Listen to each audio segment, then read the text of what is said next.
మిత్రులారా, ఇవాళ సందర్భం పిఎస్ పల్లె ప్రగతి యాప్ రావడం, దాంట్లో మన రోజువారీ కార్యక్రమాన్ని నమోదు చేయాలనే ఒక పరిస్థితి నుంచి ఇది మన వ్యక్తిగత జీవితాన్ని కూడా నియంత్రిస్తూ మొత్తంగా మన 24 గంటలు విధికి గ్రామ పంచాయతీకే కేటాయించే విధంగా మన వ్యక్తిగత జీవితాన్ని కూడా ప్రభావితం చేస్తున్న ఈ సందర్భంలో మనవిడ దాన్ని నిరసిస్తూ ఏదైతే పిఎస్ పల్లె ప్రగతి యాప్ని వచ్చిన ఈ సందర్భంలో ఆ యాప్ను వెంటనే తొలగించాలి. మేము రోజువారీ చేస్తున్న పనులే, అది రోజు నెలకు మంత్లీ యాక్టివిటీ స్టేట్మెంట్ల నమోదు చేస్తున్న పనులే, మళ్ళీ రోజు దాంట్లో ఎప్పుడు నమోదు చేసుకుంటూ ఉండాలి. ఇది మాకు మరింత అదనపు భారం అవుతుంది. మూలిగే నక్క మీద తాటికాయ పడ్డట్టే తప్ప ఇంకోటి కాదని ఇలా ఈడ కూడినాం. సరే, అన్ని మండలాలుగా ఇక్కడికి వచ్చినప్పుడు సహజంగానే కేవలం ఈ పని భారం మాత్రమేనా? ఇవాళ ఈ పని వస్తుంది, రేపు ఇంకో పని వస్తుంది, కానీ పనులు ఏవచ్చినా చేస్తాం. వెనుకో ముందో నేర్చుకోనో ఉద్యోగంలోకి వచ్చినాం కాబట్టి చేస్తాం. కొద్ది తక్కువ చేయమనో, లేకుంటే ఇవాళ అయ్యే పని రేపు పెట్టమనో, రోజు గంటలో అయ్యే పని 20 గంటల్లో అవుతుందనో, ఒక రోజులో అయ్యే పని 4 రోజులు అవుతుందనో చేస్తాం. కానీ మరి పంచాయతీ కార్యదర్శులకు పనికి తగ్గ వేతనం ఇస్తున్నారా? జూనియర్ పంచాయతీ కార్యదర్శుల పేరు మీద శ్రమ దోపిడీ చేయడాన్ని ఆపుతారా? ఈ ప్రభుత్వం ఏర్పడే నాడు, ఈ ప్రభుత్వం అధికారంలోకి వచ్చే నాడు ఈ రాష్ట్రంలో కాంట్రాక్టు పద్ధతి ఉండదు, అవుట్ సోర్సింగ్ పద్ధతి ఉండదు. అవుట్ సోర్సింగ్ కాంట్రాక్ట్ పద్ధతులు అంటే శ్రమ దోపిడీ విధానాలు. అట్లాంటి విధానాలు ఈ బంగారు తెలంగాణలో ఉండబోవు అని కదా ఎలాగ మిత్రుడు చెప్పినట్టు నీళ్లు నిధులు నియామకాల పేరు మీద కదా అధికారంలోకి వచ్చింది. మరి వచ్చి రాగానే నువ్వు దగాపరుస్తున్నది ఎవరిని? నువ్వు దోచుకుంటుంది ఎవరిని? ఇవాళ ఈ ప్రభుత్వాన్ని ఇంత నిక్కచ్చిగా నిలదీసినాడే, ఇంత స్పష్టంగా ఆలోచించి అడిగినాడే.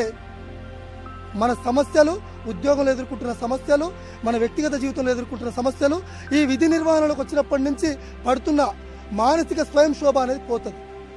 ఇవాళ ముందే ఒక మానసికంగా మీరు బాండ్ రాసొచ్చారు కదా, ఎండిఓ గారు అంటారు, ఏపీడీ గారు అంటారు, ఏపీఓ గారు అంటారు, ఎంపీఓ గారు అంటారు, డిఎల్పిఓ గారు అంటారు, లాస్ట్కు గ్రామ పంచాయతీ వర్కర్ కూడా మీరు 3 ఏళ్ల తర్వాత ఉండరు కదా అని నేను పరిస్థితి. ఇది కొనసాగడానికి ఈ పరిస్థితులు కొనసాగడానికి కారణం ఏంటిది? పనికి తగ్గ వేతనాన్ని ఇవ్వకుండా మనుషులను బాండెడ్ లేబర్లుగా మార్చి ఉద్యోగ నోటిఫికేషన్లోనే మేము పెట్టినాం. మీరు ఉద్యోగ నోటిఫికేషన్లో పెడితే చట్టం, రాజ్యాంగం ఏం చెప్తున్నది?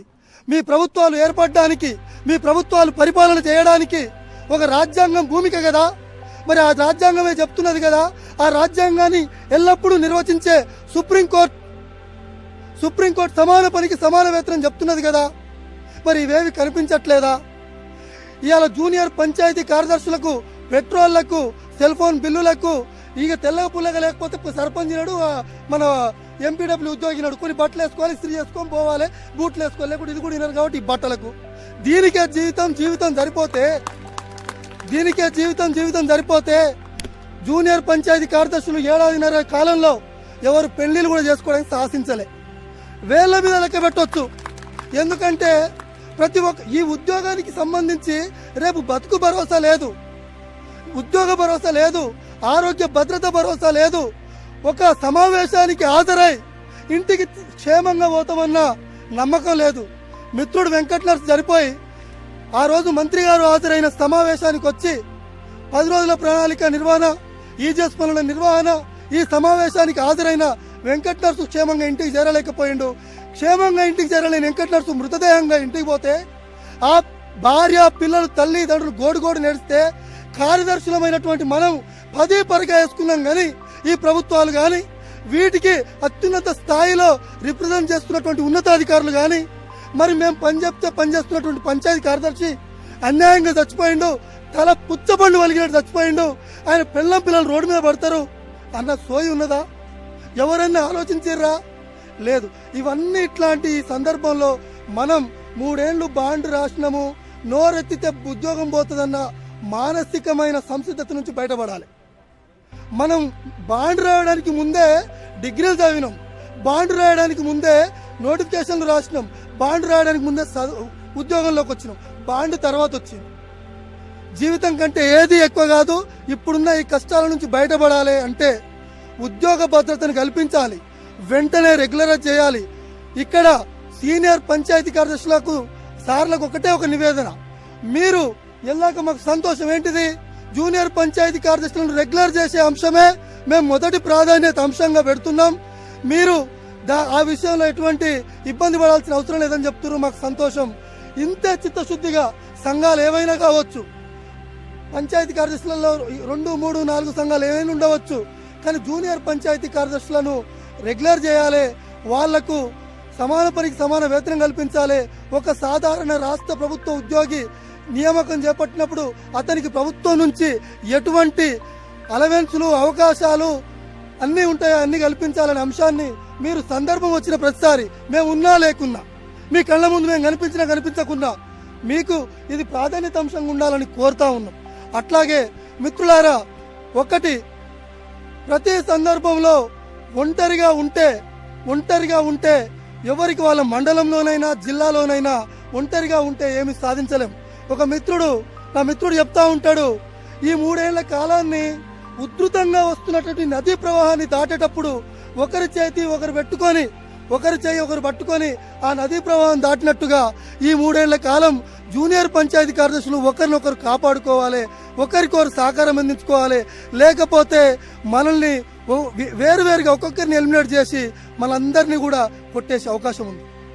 ఎందుకు అంటే ఇవాళ చూడండి, మన నియామకాలే ఒక అస్పష్టంగా మన పరిస్థితి ఏంది, మన భవిష్యత్తు ఏందని తెలియని పరిస్థితులల్లా మన మిత్రులకు మంచి వేరే దీనికంటే బెటర్ అనుకొని, లేకపోతే మంచి ఉద్యోగం అనుకుని వాళ్ళు ఫీల్ అయిపోయిన మిత్రుల స్థానంలో ఒక అవుట్ సోర్సింగ్ పద్ధతి, కాంట్రాక్ట్ పద్ధతి, వాళ్ళు కూడా మళ్ళీ చదువుకున్న వాళ్ళే కదా, రేపు వాళ్ళ భవిష్యత్తు ఏం చేయబోతున్నది ఈ ప్రభుత్వం? అవుట్ సోర్సింగ్ కాంట్రాక్ట్ ఈ 3 ఏళ్ల ప్రొబేషనరీ పీరియడ్లో తీసుకున్న మన గురించి అర్థం కాని పరిస్థితులల్లో అవుట్ సోర్సింగ్ కాంట్రాక్ట్ పద్ధతులలో పంచాయతీ కార్యదర్శిని తీసుకొచ్చి వాళ్ళ భవిష్యత్తు ఏం చేయబోతుంది? ఇవన్నీ కూడా ఈ పూటకు ప్రభుత్వం తాను తీసుకుంటున్న పథకాలను గ్రామ స్థాయిలో అమలు చేయడానికి ఒక వేతన బానిస జీవులను తయారు చేసుకొని ఇట్లా ముందుకు పోదాం అనుకుంటుంది. దీన్ని మనం తీవ్రంగా ఖండించాలి. మనం విరివిగా కలుస్తుండాలి, మన ఆలోచనలు ఒకరితో ఒకరు పంచుకుంటుండాలి. మన ఐక్యతను చాటాల్సిన ప్రతి సందర్భంలో అందరూ ఒక్కటై గొంతు ఇయ్యాలి. ఈ గొంతు ఎక్కడిదాకా అంటే భవిష్యత్తులో మన జూనియర్ పంచాయతీ కార్యదర్శుల్లాగా ఇంకెవరిని కూడా ఇట్లా అవుట్ సోర్సింగ్ పద్ధతుల్లో ప్రొవిజనర్ 3 ఏళ్ల కన్సల్టేటెడ్ పే పద్ధతులలో కాంట్రాక్ట్ పద్ధతిలో తీసుకునే పద్ధతి ఉండొద్దని తెలియజేయాలి. మహిళా కార్యదర్శులది ఇంకా చాలా ప్రత్యేకమైన పరిస్థితి. గ్రామ పంచాయతీలకు వస్తే అక్కడ పనిచేసే చోట మెన్స్కున్నటువంటి కొన్ని వెసులుబాట్లు మహిళా కార్యదర్శులకు ఉండవు. ఇప్పటికీ గ్రామ పంచాయతీలలో కార్యదర్శులకు ఒక వాష్రూమ్లు లేని పరిస్థితి. మహిళా కార్యదర్శులు అత్యంత ఇబ్బంది పడాల్సిన పరిస్థితి ఉన్నది. ఈ విషయంలో మనం ఊరు మొత్తానికి ఎస్బీఎంలో కట్టిస్తాం, ఎస్బీఎంలు ఇస్తాం, మన గ్రామ పంచాయతీకి వచ్చే వరకు లేదు. ఏమనంటే ఎస్బీఎంలో కట్టమని అంటారు. ఆ ఎస్బీఎం దాని శాంక్షన్ ఎప్పుడు కావాలి, అది ఎప్పుడు రావాలి, ఏం చేయాలి? ఇట్లాంటి స్థితులలో మనది ఒకటే ఒక మంత్రం, ఎల్లాక శివ చెప్పినట్టు రెగ్యులర్ కావాలి, సమాన పనికి సమాన వేతనం వచ్చేదాకా కొట్లాడాలి, మన హక్కులను సాధించుకునేదాకా ఒకరికొకరు అండం నిలబడాలి. మన ఈగోస్, మన బాధలు, మన ఇబ్బందులు అన్ని పక్కన పెడదాం, మనకు సంబంధించిన అన్ని విషయాలు పక్కన పెడదాం. పిలుపు వచ్చిన ప్రతిసారి, ఒక్కసారి అనుకున్న ప్రతిసారి ఎవరిస్తున్నారు ఏమిస్తున్నారు అప్పుడప్పుడు గందరగోళం వచ్చినా అంతిమంగా అయితే మన సమస్యల పరిష్కారం కోసం ఒకటవడమే కదా. పిలుపు ఎవరైనా ఇవ్వనివ్వండి, ఇనానిమస్ పిలుపు ఎవరైనా ఇవ్వనివ్వండి, సమస్యల పరిష్కారం కోసమే అయినప్పుడు మనం ఖచ్చితంగా ఇక్కడికి వచ్చి ఇక్కడ లేకుంటే కమిషనర్ గారు లేకుంటే మంత్రి గారు లేకపోతే ముఖ్యమంత్రి గారు ఎక్కడికైనా వీలైతే అక్కడికి పోయి మన సమస్యల్ని పరిష్కారం చేసుకోవాలి. ఈ తెలంగాణ రాష్ట్రమే ఉద్యమాల ద్వారా వచ్చింది, ఈ తెలంగాణ ప్రభుత్వమే పోరాటాల ద్వారా ఏర్పడ్డది. ఈ ప్రభుత్వం ఉద్యమాలను పోరాటాలను నిరోధించాలనుకుంటే సాధ్యం కాదు. మనందరం కూడా తెలంగాణ ఉద్యమంలో మన శ్రమను, మన తెలివిని, మన జీవితాన్ని, మన చదువుని అట్టిపెట్టిన వాళ్ళమే. అట్లా మన కష్టంతో వచ్చిన ఈ తెలంగాణలో మనని శ్రమ బానిసలుగా మారిస్తే ఊరుకోబోమని తెలియజేస్తూ పంచాయతీ కార్యదర్శులను వెంటనే, జూనియర్ పంచాయతీ కార్యదర్శులను వెంటనే. Thank you sir.